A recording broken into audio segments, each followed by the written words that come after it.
Shaabiyaan dachee Tigraay keessaa daangaa biyya keenya irraa bahuu qabdi jechuun aangaa'onni Itoophiyaa dubbatan. Ashamaa harka fuunee kabajamtootaa fi jaallatamtoota hordoftoota keenya oduu keenya kanarraaf qabanne isin dhageessifna hanga xumuraatti nu waliin akka turtan isin affeera. Waraanni Eertiriyaa ammallee lafa Tigraay gar tokkoon to'atee jiraachuu ministeerri jallisii fi naannawa gammoojjii fi miseensi hojii raawwachiiftuu paartii badhaadhinaa Abrahaam Balay dubbataniiru. Itti dabaluun guutumaa guututti biyya keenya keessaa bahuu qaba jechuunis bifa akeekkachiisaatiin kahan.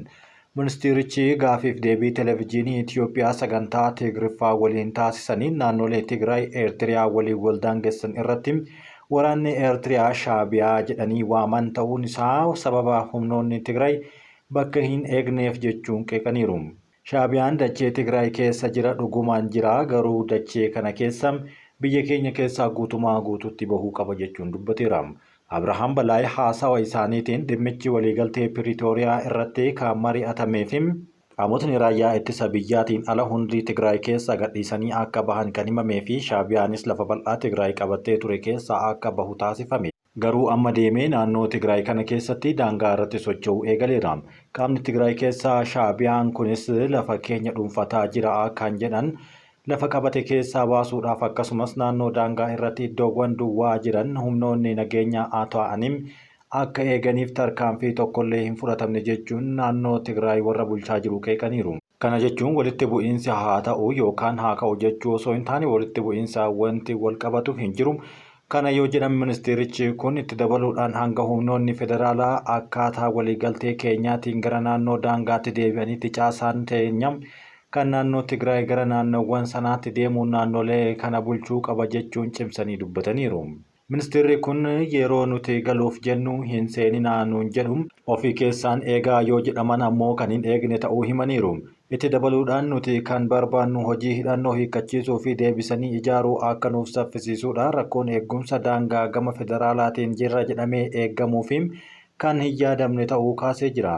Humni weerartuu kun yeroo dhufnee itti dhihaannu naannoo daangaa sana keessa ni tura jedhee hin amanu kan jedhanii fi adaba qabsiisuufis humna dadhabuu yookaan kan isaan danda'u hin dhabamu jechuunis kaaseera.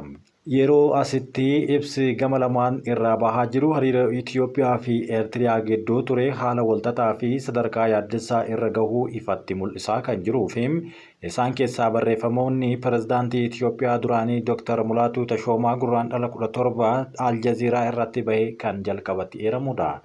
Pirezidaantiin Itoophiyaa duraanii Dr. Mulaatuu Tashoomaa yaada isaanii gurraandhala 17 Aljaziiraa irratti maxxanseen pirezidaantiin Eertiriyaa Isaayyaas Afwerqii waliigaltee Piriitooriyaa diiguuf TPLF keessatti qoqqoodinsa uumuuf yaalaa jira jechuun himateera. Gochi isaanii kunis kaaba Itoophiyaa keessatti waraana haaraa deebisee kakaasuu danda'a jechuun akeekkachiisan. Himannaa kana hordofee ministeerri odeeffannoo Eertiriyaa Yemane Gebረ Masqal fuula X isaanii irratti deebii laatanii rakkoon keessoo Itoophiyaa qaama alaatti sababeeffachuun yookaan Asmaraatti quba qabuun kan hin danda'amnedha jechuun ofirraa deebisan. Rakkoon kumaatamaan naannicha gaanfa Afrikaa kana marsan kan maddu Itoophiyaadha malee Eertiriyaa miti jechuunis dubbateera. Biyyoota waliigaltee Piriitooriyaa haala mijeessaa turan keessaa ishee tokko kan taate Ameerikaan irra deddeebiidhaan waraanni Eertiriyaa daangaa Itoophiyaa keessaa akka ba'an hubachiisaa turteerti.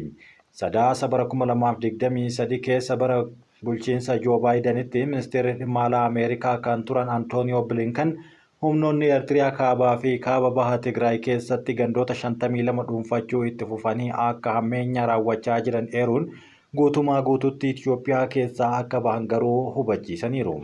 Finfinneetti balfa lagatti gatuun hanga birrii miiliyoona 1 akka adabsiisu ifa ta'e. Abbaan taayitaa eegumsa naannoo fi kabachiisa dambii bulchiinsa magaalaa Finfinnee dambii misooma qarqara laggeenii fi ittisa faalama magaalichaatti hojiirra ooluu ifoomseera.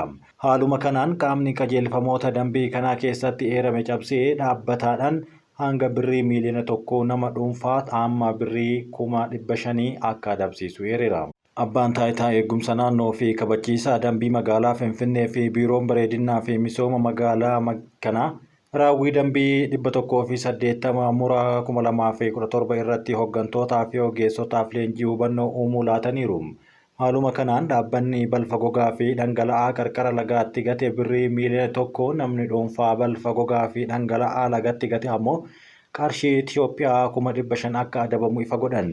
Akkasumas qarqara lagaatti fincaa'uun birrii 2000 qulqulleessaa dhangala'aa osoo hin qabaatin konkolaataa qarqara lagaa irratti dhiquun ammoo birrii 400 beeyladoota bobbaasuun birrii 30,000 dabalataan zayitii boba'aa fi saamunaa dhangala'aa lagatti makuun birrii 400 akka nama adabsiisu ibsa baasan kana keessatti kaahaniiru. Abbaan taayitaa eegumsa naannoo Daayirektarri raawwii seeraa obbo Lammeessaa Guddataa akka ifa godhanitti sababa faalama lagaan wal qabatee galiin doolaara Ameerikaa miiliyoona 66.6 magaalaa Finfinnee laggeen irraa argachuu maltu akka dhabdee ibsa godhaniiru. Qorannoon baankii addunyaa bara 2019 geggeesse akka mul'isutti magaalaa Finfinneetti foolii faalamaa laggeen uumuun wal qabatee namoonni 219 dhukkubsatanii 57 akka du'anis ifa ta'eera. Itiyoophiyaan buufata doonii Laamuutti caalmatti fayyadamuudhaaf Keeniyaan walii galuun himame. Karaa buufata doonii Laamuutiin sochii fe'umsaa haala mijeessuuf waliigaltee Keeniyaa fi Itiyoophiyaa gidduutti taasifame hordofee buufatichi sochiiwwan dabalataa keessummeessuuf qophii ta'uu pirezidaantiin Keeniyaa Wiiliyaam Ruutoon ibsaniiru. Waliigalteen kunis hojii dabalataan ni uuma, guddina diinagdee naannichaas ni cimsa jechuun dubbate Ruutoon. Hojii dabalataa uumuun diinagdee naannoo kanaa guddisuu akka dandeenyuuf buufata doonii Laamuutti fayyadamuuf mootummaa Itiyoophiyaa waliin waliigalleerra kan jedhan pirezidaanti Ruutoon kamisa darbee baha Laamuu Odolaa Naaduutti haasawa taasisaniin buufata doonii kana guutumatti fayyadamuun tumsa daldala naannoo sanaaf furtuu ta'uu isaa cimsanii dubbataniiru. Itti dabaluun yeroo dhihootti hooggantoota biyyoota naannichaa buufata doonii Laamuutti akka keessummeessan eeruun buufatni kunis buufata doonii Moombaasaatti aanee Keeniyaatti sadarkaa lammaffaa irratti kan argamu ta'uu ifa godhan.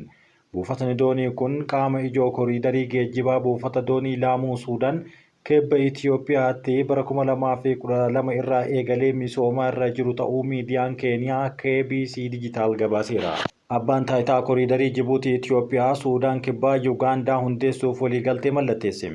Biyyoonni baha Afrikaa afur Jibuutii, Itiyoophiyaa, Suudaan kibbaa, Ugaandaan walitti hidhamiinsa bu'uuraalee misoomaa gidduu isaanii uumuuf abbaa taayitaa koriidariin waloo hundeessuuf waliigaltee mallatteessuun isaanii ifa godhame. Hundeeffamni abbaa taayitichaa biyyoota afran gidduutti walitti hidhamiinsa bu'uuraalee misoomaa uumuu qofa osoo hin taane tumsa babal'isuu fi guddina diinagdee guddisuun walitti hidhamiinsa naannawaa cimsuudhaaf kan gargaaru ta'uunis ibsameera. Waltajjiin ministeerota hundeeffama abbaa taayitaa bulchiinsa koriidarii gurraandhala 19 bara 2017 akka lakkoofsa Itiyoophiyaa irraa eegalee guyyoota lamaaf Jibuutitti geggeeffameetiin jira. Waltajjiin kunis waliigaltee hundeeffama abbaa taayitaa koriidarii Jibuutii, Itiyoophiyaa, Suudaan kibbaa, Ugaandaa kan geessu mallatteessuun xumurame. Ministeeronni kunneen waliigaltee kana kan mallatteessan koreen teeknikaa wixinee waliigaltee kanaa irratti marii bal'aa erga taasisee booda ta'uu odeeffannoon imbaasii Itiyoophiyaa Jibuutitti argamu irraa argame ni addeessa. Walakkaa waggaatti anniisaa sa'aatii giigaawaatti 13,500 maddisiisuun danda'amuun himame. Walakkaa waggaa tokko keessatti anniisaa sa'aatii giigaawaatti 13,500 maddisiisuun danda'amu humni elektirikaa Itiyoophiyaa beeksise. Suphaan buufataalee madda anniisaa Takkazee fi Xiis Abbaay akkasumas Gilgal Gibee lama humna dhaabbatichaan raawwatamu hordofee bara kana dhiyeessiin humna fooyya'uu hojii raawwachiiftuu damee karoora opereeshinii Xuru Warq Shifarraaw himan. Suphaan buufataalee kanneenii humna dhaabbatichaan raawwatamuun isaan oomishni humna akka guddatu gargaaru kaasaniiru. Haaluma kanaan baatiiwwan 6 darban anniisaa sa'aatiin giigaawaatti 13,500 maddisiisuun danda'amuu dubbachuun ragaan fuula miidiyaa hawaasummaa humna elektirikii Itiyoophiyaa irraa argame ifoomseera. Dimokiraatik Rippaabilik Koongootti dhoo'insa hiriira finciltoota waaman irratti raawwatameen namni hedduun ajjeefamuun himame.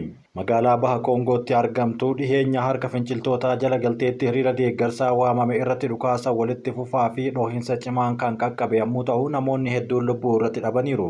Baha biyyattii keessatti magaalaa guddoo lammaffaa kan taate Bukaavuu keessatti dhoo'insa uumame hordofee namoonni naasuudhaan bakka hiriiranitti wayita baqatuu fi daandiiwwan irratti reeffi kufee kan argame viidiyooleen garaagaraa argisiisaa turaniiru.